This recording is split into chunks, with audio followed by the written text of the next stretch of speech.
Elliot Deacon, l'entrepreneur de pompes funèbres de la première scène, dirige une entreprise de pompes funèbres. Il parle doucement au corps alors qu'il les prépare pour leur enterrement dans le cadre de sa pratique quotidienne. On le voit actuellement préparer le corps d'un vieux professeur de piano. Ensuite, nous voyons Anna Taylor, une enseignante de collège, en train de faire l'amour avec son petit ami, Paul.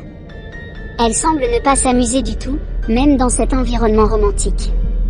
Paul lui pose des questions plus tard, alors qu'elle prend une douche, mais elle maintient que tout va bien, même si son visage trahit le contraire. Anna part ensuite au travail et découvre à son arrivée que 2 enfants plus âgés harcèlent Jack, l'un de ses plus jeunes élèves. Elle les réprimande et les chasse aussitôt. Anna sort de l'école après le travail lorsque les lumières du couloir vacillent. Elle panique et se précipite vers la porte, pour découvrir qu'elle est fermée à clé parce qu'elle a peur. Au milieu de cette période de stress, Jack arrive, pour une raison inconnue, ouvre la porte sans effort. Ce soir-là, Anna se rend chez Elliot pour l'enterrement de son ancien professeur de piano. Elle est surprise pendant une seconde lorsqu'elle voit le cadavre remuer la bouche à mesure qu'elle s'approche. Cependant, après avoir jeté un nouveau coup d'œil, elle constate que c'est normal et en conclut que tout cela doit être dans sa tête. Plus tard dans la soirée, Anna retrouve Paul pour un dîner dans un restaurant chic. Il l'informe alors qu'il a été promu au siège de l'entreprise et qu'il doit déménager à Chicago. Puis, dans l'intention de la demander en mariage et de l'emmener avec lui, il sort une bague de sa poche. Mais avant qu'il ne le fasse, Anna se dispute car elle pense qu'il est sur le point de mettre fin à leur relation. Lorsque Paul tente de lui expliquer la vérité, elle s'en va sans prêter attention. Elle est victime d'un accident de voiture sous une pluie battante, après être partie d'un air affligé.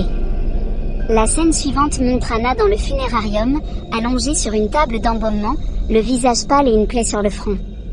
Elliot entre peu après et commence à la préparer.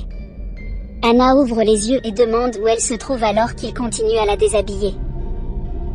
Elliot répond qu'elle est morte et qu'elle se trouve au funérarium avec un sang-froid inattendu.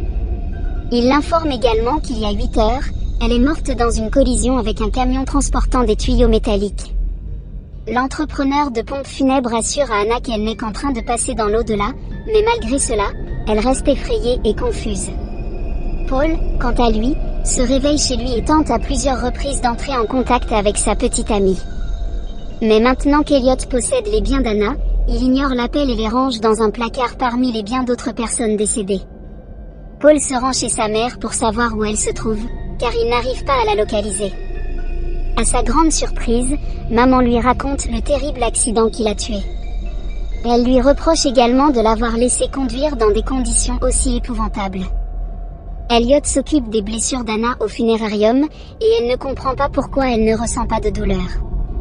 Lorsqu'elle l'interroge à ce sujet, il écarte ses questions et lui fait une injection d'un médicament inventé, le bromure d'hydronium, qui, selon lui, détendrait ses muscles.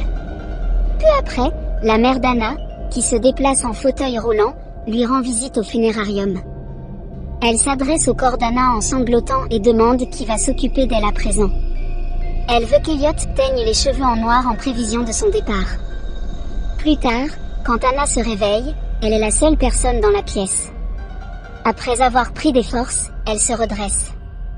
Elle s'approche ensuite du téléphone fixe, mais il ne fonctionne pas. À ce moment-là, Paul entre dans les pompes funèbres et demande à Elliot de lui permettre de voir sa petite amie. L'entrepreneur de pompes funèbres refuse de le laisser entrer, malgré son désespoir, parce qu'il n'a pas de lien de parenté légal avec elle. Anna crie et frappe à la porte en entendant la voix de Paul, mais rien ne se passe. Paul rencontre alors son ami Tom au poste de police dans l'espoir que ce dernier puisse l'aider à entrer dans l'entreprise de pompes funèbres. Mais un autre policier lui annonce que Tom est parti en patrouille et qu'il reviendra bientôt. Paul se rend à la fourrière de la police et attend dans le véhicule accidenté d'Anna. La main de Tom lui coupe brusquement la vision de son amant qu'il avait pendant ce temps. Paul le supplie d'agir pour qu'il puisse plus facilement rendre visite à Anna, mais il est impuissant. Cependant, en observant l'espace, Anna découvre un deuxième cadavre allongé sur la table. Elle prend une paire de ciseaux et attend Elliot, ne voulant pas subir un tel destin. Elle menace de le tuer dès qu'il entrera, mais il ne semble pas s'inquiéter. Il dit que puisqu'elle est déjà morte, elle ne peut pas lui faire de mal. Anna le met au défi, lui demandant comment, si elle est morte, elle peut encore communiquer avec lui. À ce moment-là, Elliot lui révèle qu'elle peut lui parler parce qu'il possède un don, la capacité de converser avec les défunts. Il lui conseille ensuite de renoncer à la vie car elle sera enterrée éternellement dans un cercueil après son enterrement dans 3 jours. Dans la scène suivante, Elliot prépare le corps d'une femme âgée pour l'enterrement lorsque Jack arrive. Jack semble être au courant du décès d'Anna. Elliot explique au jeune que l'enterrement de son professeur a lieu vendredi et lui demande d'y aller pour l'instant. Le garçon demande ensuite des nouvelles de son professeur. Le lendemain matin, Paul a des visions d'Anna prenant une douche et entend sa voix murmurer. Mais peu après, il se réveille et se rend compte que tout cela n'était qu'un rêve.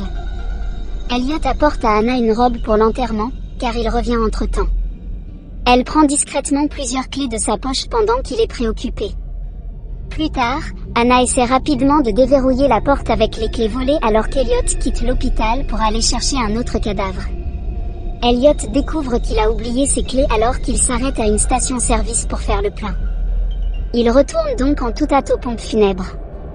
Anna explore la maison en attendant que quelqu'un ouvre la porte. Très vite, elle trouve une pièce dans laquelle se trouve un téléphone. Elle appelle immédiatement Paul et commence à prier pour qu'il réponde. Il répond au téléphone après une longue sonnerie, mais il raccroche rapidement, croyant qu'il s'agit d'une nouvelle illusion. Elliot la découvre à ce moment précis et lui permet de voir son reflet inanimé dans le miroir. Elle commence enfin à penser qu'elle est décédée à cause de cela. Jack, qui se tient juste devant la maison, est surpris de voir Anna au même moment. Une autre chose étrange se produit, Anna soupire devant le miroir, l'embuant de son souffle. Mais avant qu'elle ne puisse le voir, Elliot l'enlève habilement. Anna ne lutte plus contre la préparation de son corps par Elliot et se moque de ce qu'il lui donne, car elle est désormais certaine qu'elle va mourir. Le lendemain, Paul se rend à l'école d'Anna pour récupérer ses affaires. Jack l'accueille alors qu'il est prêt à partir et l'informe qu'il a aperçu Anna hier dans une robe rouge au funérarium. Paul dit qu'elle est morte et qu'elle ne pense pas qu'il soit réel. Cependant, Paul s'énerve tellement qu'il gifle le garçon devant tout le monde lorsqu'il dit qu'il ne l'aime pas assez. Un officier de police se présente au funérarium pour voir le corps de son frère, qui se trouve dans la même pièce qu'Anna. Il demande ensuite à Elliot de le laisser seul avec son frère. Lorsque le directeur des pompes funèbres s'en va, le policier s'approche du corps nu d'Anna et sa véritable motivation devient évidente. Mais alors qu'il est sur le point de la toucher, Elliot entre et lui fait signe d'arrêter. Plus tard, Jack retourne au funérarium et raconte à Elliot ce dont il a été témoin la veille. Elliot explique froidement qu'ils ont tous les deux la même capacité de parler avec les morts en retour. Paul se souvient inopinément de la tenue cramoisie qu'Anna portait la veille de son décès alors qu'il rentrait chez lui en voiture. Il se demande alors si son amante est encore en vie. Il se rend en toute hâte au funérarium et demande à la voir, mais Elliot refuse. Paul l'ignore cette fois et entre en criant pour Anna. Jusqu'à ce que l'entrepreneur de pompes funèbres menace d'appeler la police, il continue à la chercher. Paul informe alors Tom que sa petite amie est toujours en vie au poste de police. Il émet l'hypothèse qu'Anna a été mise sous sédatif profond par la prise d'une forte dose de médicaments, ce qui a fait chuter son rythme cardiaque. Mais son ami ne l'apprécie guère, car il n'apporte aucune preuve de ce qu'il avance. Plus tard, après une longue discussion, Elliot habille Anna en tenue d'enterrement. Elle reconnaît qu'elle n'a jamais été satisfaite de sa vie et qu'elle n'a jamais pu aimer pleinement Paul. Mais elle regrette tout maintenant. L'image montre ensuite Elliot plaçant Anna dans le cercueil le jour de l'enterrement. Elle demande à se voir une dernière fois alors qu'il s'apprête à lui injecter de nouveaux médicaments. Il soulève alors un petit miroir, elle se regarde et voit son souffle s'accumuler sur la vitre. Elle comprend alors qu'Elliot lui a toujours menti et qu'elle n'est pas morte. Dans sa terreur, elle tente de résister à Elliot, mais il lui donne les médicaments, ce qui l'assomme. Ensuite, tout le monde se réunit au funérarium pour présenter à Anna ses dernières condoléances. Paul apparaît également et lui passe la bague de fiançailles au doigt un peu plus tard. Elliot choisit avec hésitation de fermer le cercueil alors qu'elle commence à bouger les lèvres et les yeux pendant toute cette période. Après son enterrement au cimetière, Paul, attristé, se met à boire à outrance. L'entrepreneur de pompes funèbres s'approche alors de lui, l'accusant d'avoir enterré Anna vivante. Elliot lui répond, « Vous avez peut-être raison » et lui demande d'aller vérifier par lui-même. Paul devient furieux et réagit violemment, mais Elliot l'arrête en lui disant qu'il n'a plus le temps. Paul se dirige à toute vitesse vers le cimetière, réalisant l'urgence de la situation. Alors qu'Anna manque progressivement d'oxygène, elle se réveille dans le cercueil et appelle à l'aide, paniquée. Sous l'emprise de l'alcool, Paul parvient à éviter plusieurs voitures sur l'autoroute. Lorsqu'il arrive au cimetière, il déterre rapidement le cercueil d'Anna et l'enlève. Elle finit par lui déclarer son amour lorsqu'il la ramène miraculeusement à la conscience. Au même moment, Paul entend des bruits étranges, qu'Anna identifie comme le bruit des ciseaux d'Elliot déchirant ses vêtements. Dans l'instant qui suit, Paul se retrouve au funérarium, où Elliot veille sur lui et prépare son corps, comme il l'a fait pour Anna. Elliot lui dit qu'il a été tué dans un accident de voiture et qu'il n'est jamais arrivé au cimetière. Paul nie être mort jusqu'à ce qu'Elliot introduise un trocard pour l'embaumement dans sa poitrine. Merci d'avoir regardé, abonnez-vous pour voir plus de vidéos comme celle-ci, activez les notifications, et laissez un like pour soutenir la chaîne.